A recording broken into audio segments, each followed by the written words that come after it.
World News has started its broadcast with the day's important and relevant news. You are not for us, we work for you. Biden slammed Trump in public. Former U.S. President Biden accused current President Trump of embarrassing the country. He stated this on November 7 at a Democratic Party event in the city of Omaha in the state of Nebraska. I want you to understand, Mr. President, you work for us, we don't work for you. You work for all Americans, not just for billionaires and millionaires. I am angry. There are no weapons in a democracy. Your actions are embarrassing us as a country, said Biden. He also compared the demolition of the East Wing of the White House to Trump's policies, calling it a symbol of his presidency. Did you see what he did to the East Wing of the White House? It is a wonderful symbol of his term. He is treating the Constitution, the rule of law, and democracy the same way, said the former leader. Political explosion in Venezuela.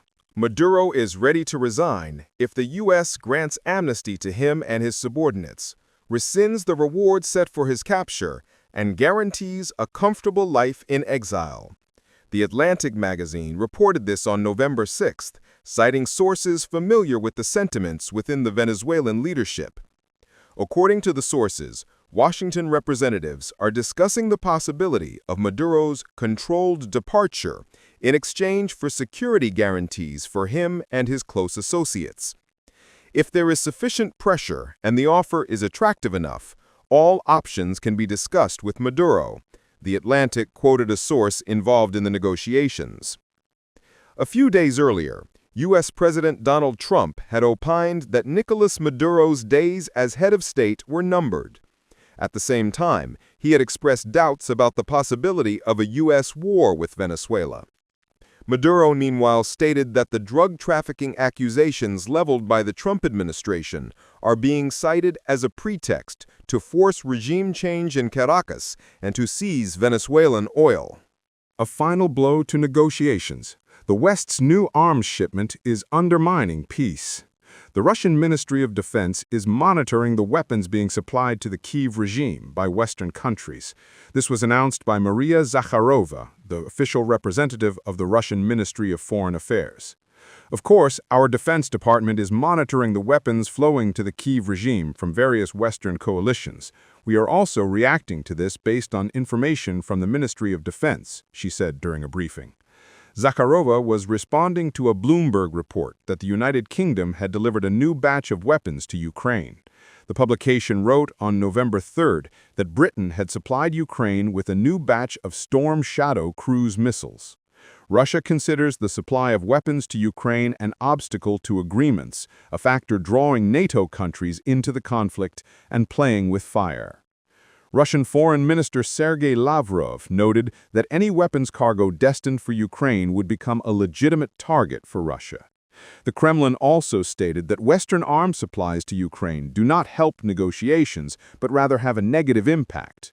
Furthermore, the Russian Foreign Ministry noted that the U.S. and NATO are directly involved in the conflict in Ukraine.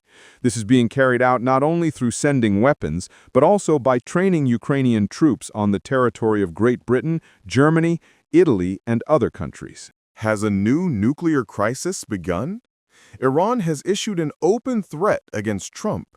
Iranian President Pezeshkian emphasized on November 7th that the country wants peace but will not abandon its nuclear and missile programs, Al Arabiya reported. U.S. President Trump said on November 6th that Iran had asked for the lifting of Washington's sanctions against the country.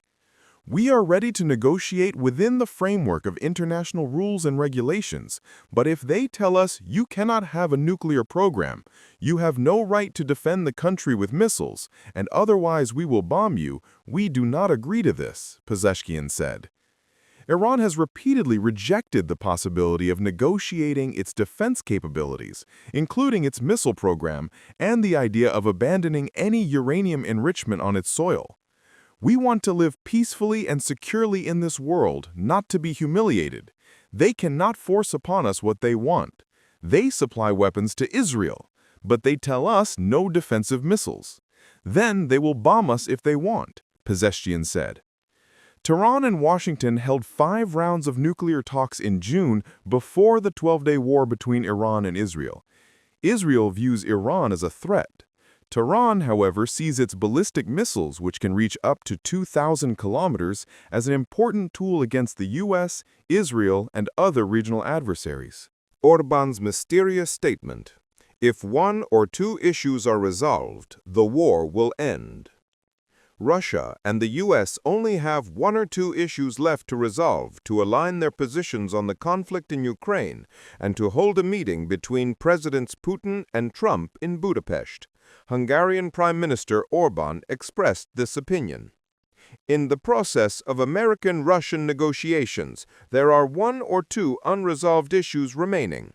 If they are resolved, a peace summit could be held in Budapest within a few days. From that moment, according to the agreement of the parties, there could be a ceasefire and peace in Ukraine, Orban said in an interview with the newspaper Magyar Nemzet. On October 16th, Trump announced that after a phone conversation with Putin, they had agreed to meet soon in the Hungarian capital. The summit was later postponed because the parties could not agree on their positions to achieve a significant result in resolving the Ukrainian conflict. Moscow and Washington stated that the meeting would take place when appropriate conditions were created. Has Europe's sleeping lion awakened?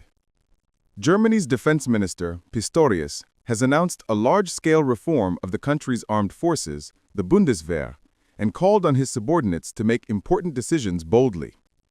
If everyone is only responsible for a small piece, in the end, no one is responsible, Pistorius said, speaking at a meeting of Bundeswehr commanders in Berlin on November 7th.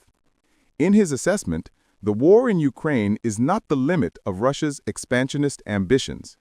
Moscow is preparing for a new war. Therefore, the Bundeswehr must become more agile, the politician said. The main part of the German armed forces reform is set to be completed by the spring of 2026.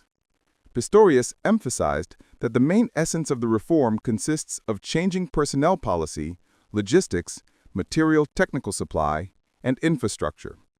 The goal is to increase the number of personnel in the short term and bring the German army to a state of combat readiness amid the Russian threat, Pistorius said. Reservists hold an important place within the current reform. Without a combat-capable reserve, Germany cannot defend itself, Pistorius warned. He stressed that intelligence officers are not an add-on or a toy for the Bundeswehr, but a part of the armed forces. At the same time, he announced his intention to personally appeal to all military personnel to agree to extend their term of service. Within the framework of the personnel reform, it is planned to increase the personnel of the German armed forces from the current 182,000 soldiers and officers to approximately 460,000, including reservists, by the mid-2030s. My task is to have combat-capable, resilient, and digitally integrated armed forces in Germany by the end of this decade, which will meet NATO objectives, fulfill Germany's operational plan, and become a significant and effective deterrent factor on the eastern flank, said Pistorius. This is what we wanted to convey to you. Stay tuned for World News.